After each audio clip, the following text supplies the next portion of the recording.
I made 1000 AI Warriors fight against 1000 AI Musketeers, and we will settle once and for all who is the strongest AI soldier in this third episode of Epic AI Wars. Oh, and also, they had to fight Bob. If you're new to this channel, you might be wondering what exactly is going on, so bear with me for about a minute and let me quickly explain. We have two different types of soldier AIs, Musketeers and Warriors. Musketeers are ranged units that can move, rotate, and of course fire their musket, which, as suggested by one of my friends, needs to shoot small Elon Musk heads instead of bullets, so now it does just that. Perfect. Similar to Musketeers, Warriors are able to move, rotate, and attack. However, they can also sprint and, well, dodge.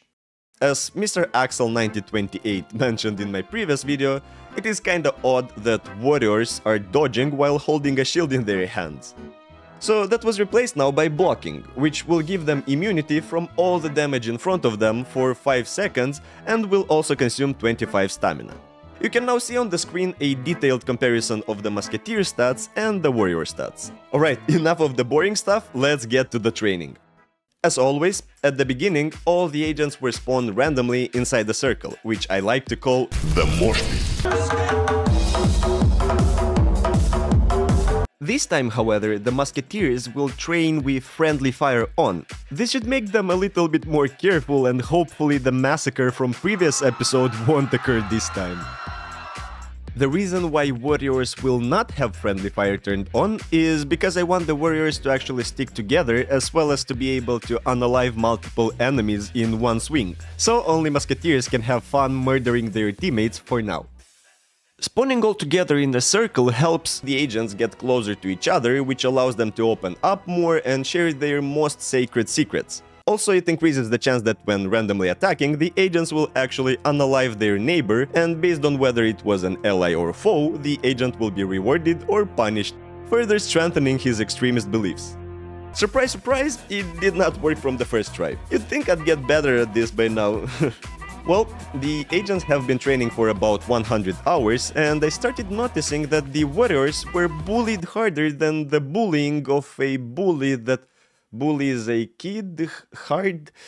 Anyways, you might think, why the fact that Musketeers are dominating is even a problem? Is that because deep inside me I'm rooting for the Warriors since I see them as an underdog in this fight due to the fact that they are melee soldiers and have to go against ranged units, and I'm just projecting myself on those little warriors that merely have a chance, hoping that they will actually win the Goliath against all odds and that their accomplishment ever so slightly will cover my own failures?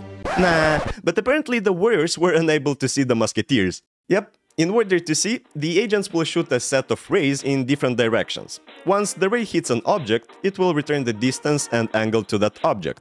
Due to some specifics of how it works, I forgot to tell the Warriors to look for Musketeers, so they could only see other Warriors. Well, it took some time to figure that out, but once I did, I started round 2 of training, and this time the results were much better. Slowly but surely, the Warriors were getting better and better, and soon they were easily dominating the mosh pit. And that's the kind of behavior I expected from the beginning, since in close range, Warriors are much stronger than Musketeers. That being said, around iteration 230, when the Warriors got the feel of winning, I have separated them, so that Musketeers are now spawned on the left side of the map and the Warriors on the right side. I trained them this way for about 30 more hours, and it seemed like Warriors were cutting through Musketeers as hot knife through butter. Cool, let's check the final result. This time there will be 2000 soldiers fighting each other, 1000 Musketeers in the blue team and 1000 Warriors in the red team. Pause the video right now and let me know in the comments, who are you rooting for? Pogo Warrior or Pogo Musketeer? The Musketeers have started strong, but that is to be expected. They have a range advantage and it's nice to see them actually making use of it, and already unaliving about 30 Warriors. That being said, few Musketeers didn't make it either. I don't see any bodies in the middle, so I would assume that was due to friendly fire.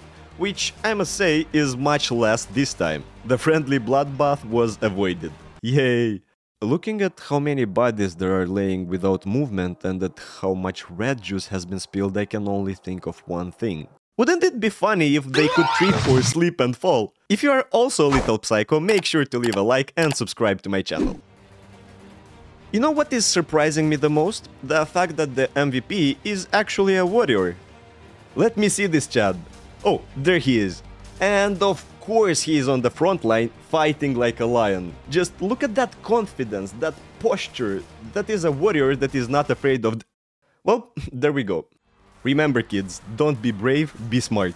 Just like those dudes, counting the amount of grids on the wall. Not only they have hella fun, but will also survive longer.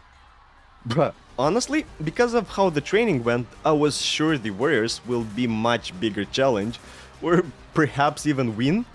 But so far I can only see a red carpet of broken dreams. Team Red has lost about 40% of their army, while the Musketeers lost only 10%. And that's considering that they are also constantly shot in the back by their allies. Actually, I guess that helps keep you on your toes. What is weird is how, similar to previous episode, only the soldiers on the front lines are worried about fighting, while others just chill in the back. However, once the current front line vanishes, a new one emerges. I would expect them to rush all together, but instead they do this wave strategy, which clearly doesn't work. I have sped up this part a little bit because nothing much was happening, until something actually happened.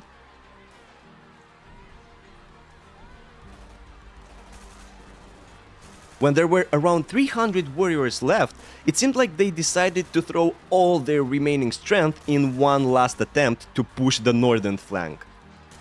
Just like a tidal wave, they all moved together, striking fear in their opponents. This little attempt, despite costing Reds a lot of lives, resulted in a huge blow to the Musketeers' army as well. Few warriors even managed to break through enemy lines and reach into the heart of their army, wreaking havoc and panic.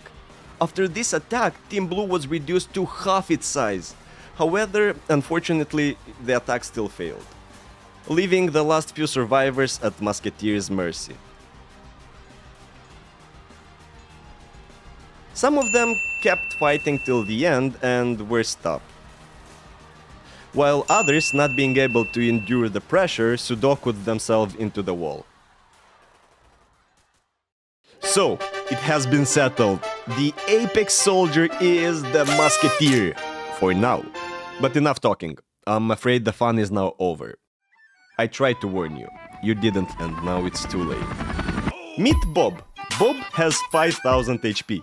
You know what's bigger than Bob's HP? Bob's hunger for blood. This psychopath will one-shot karate kick anyone on his path. He catches few bullets, but those barely scratch him, just like the bully episode, which honestly was one of my favorites. And not because it was violent, but because there was a lot of fighting in that episode.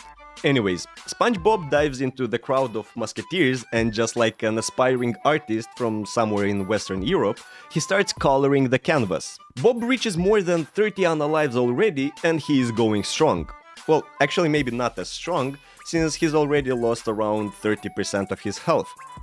I'm wondering why instead of going full speed, he seems to be kinda stuck in the same region. Perhaps it has something to do with the fact that he is completely surrounded by big, loaded enemy muskets. Looks like he finally is moving towards the middle, leaving his comfort zone and slicing through even more enemies. I didn't code any behavior, but it seems like Bob gets mad when his HP drops too low. He went on a rampage, and I think if this bloodthirsty machine would have had some lifesteal buff, so he could heal from wounded enemies, it would be a very easy fight. However, the Pogo army is fighting strong, with each Elon Musk-faced bullet biting from the juicy Elo sponge and reducing its health points. Soon after, Bob could not withstand the pressure of the muskets and got unalived. Yeah, I didn't implement an animation. Whatever. Alright, that's it for this video. In the next episode, I'll add a new soldier type. I'm thinking either a medic that will heal and perhaps resurrect soldiers in close proximity, or a trebuchet that will deal area damage and will be able to shoot far behind enemy lines. Or even an engineer that will build and repair the trebuchets. Let me know in the comments or on the Discord channel what you think. Bye!